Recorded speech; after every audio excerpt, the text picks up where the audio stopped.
SUDA chairman Narender Reddy రాజకీయ పరిపక్వత లేకుండా కేంద్ర మంత్రి బండి సంజయ్పై లేనిపోని ఆరోపణలు చేయడం చాలా విడ్డూరంగా ఉందని మాజీ మేయర్ యాదగిరి సునీల్ రావు అన్నారు.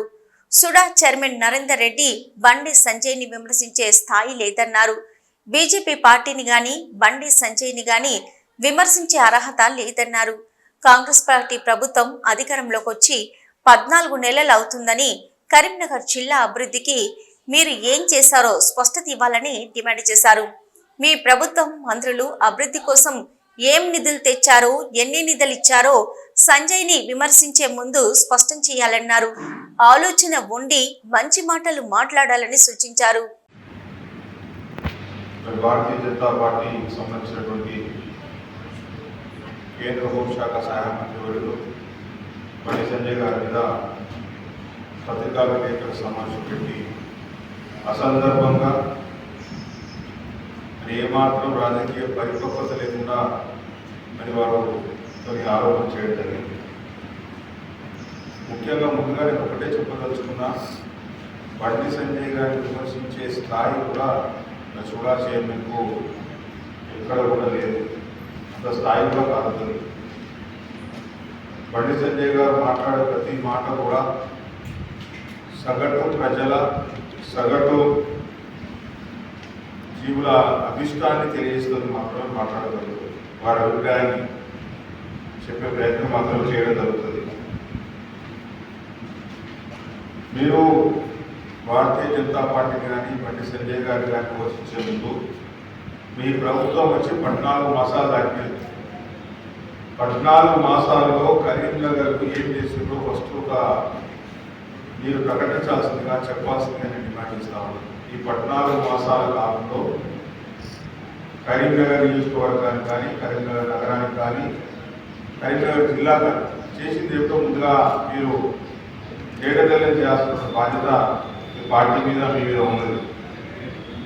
మీ మంత్రులు ఏమి ఇచ్చిండ్రు, మీ ముఖ్యమంత్రి గారు ఏమి ఇచ్చిండ్రు అనే విషయం ముందుగా స్పష్టం చేయాలి.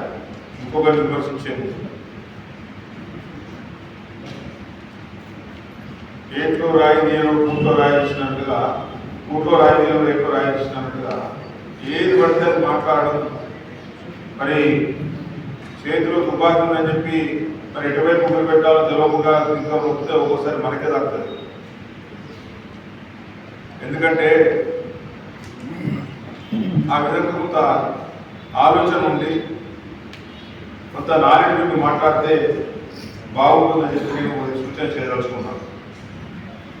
ఎందుకంటే ఒక కార్పొరేటర్గా కూడా తెలియనటువంటి వ్యక్తి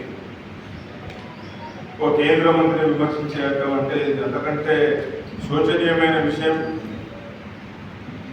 అంతకంటే దారుణమైన విషయం ఏముండదు.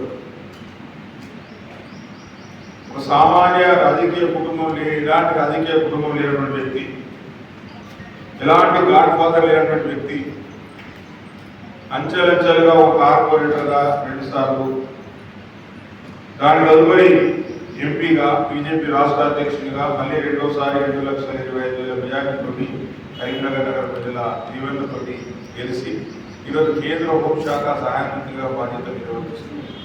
కరీంనగర్ అభివృద్ధి కోసం, కరీంనగర్ జిల్లా అభివృద్ధి కోసం, పార్లమెంట్ అభివృద్ధి కోసం పనిచేస్తున్నటువంటి బండి సంజయ్ గారిని విమర్శించే ముందు మీరు ఆత్మవిమర్శ చేసుకోవాలి. గాఢవాదం లేకుండా మీ స్థాయి ఏంటిదో మీరు ఆలోచన చేసుకోవాలి ఫస్ట్. మరి ఎలాంటి గాఢవాదం లేనటువంటి, ప్రజలే గాఢవాదంగా ఉన్నటువంటి బండి సంజయ్ గారిని మరి మీరు విమర్శించే ముందు ఆత్మవిమర్శ చేసుకొని మాట్లాడాలని చెప్పేసి నేను వారికి చెప్పదలుచుకున్నాను. మీరు ఇంకా చెప్పారు ప్రజా సంగ్రామ యాత్ర పేరుతోటి బండి సంజయ్ గారు అక్రమాలకు పాల్పడితే మరి పార్టీ తొలగించిందని చెప్పారు. మీకు కనీసం ఇంగిత జ్ఞానం లేదని ఎందుకు చెప్తున్నానంటే, ప్రజా సంగ్రామ యాత్ర ఎంత గొప్పగా విజయవంతమైంది, ప్రజా సమస్యల మీద ఎంత గొప్పగా పోరాటం చేసిండ్రు, ప్రజా సమస్యల మీద పోరాటం చేస్తూ ఏ విధంగా జైలుకు వెళ్ళి మరి ప్రజలను చైతన్యపరిచిన విషయం మరి తెలంగాణ రాష్ట్ర వ్యాప్తంగా కూడా బండి సంజయ్ గారి పోరాటం తెలుసు. ఆ రోజు వారిని ఎన్ని రకాలుగా కూడా అప్పుడున్న ప్రభుత్వం ఇబ్బందుల పాలు చేసింది, జైళ్ళ పాలు చేసింది, ఏ విధంగా అరెస్టులు దమనకాండ చేసింది మనందరికీ కూడా తెలిసింది.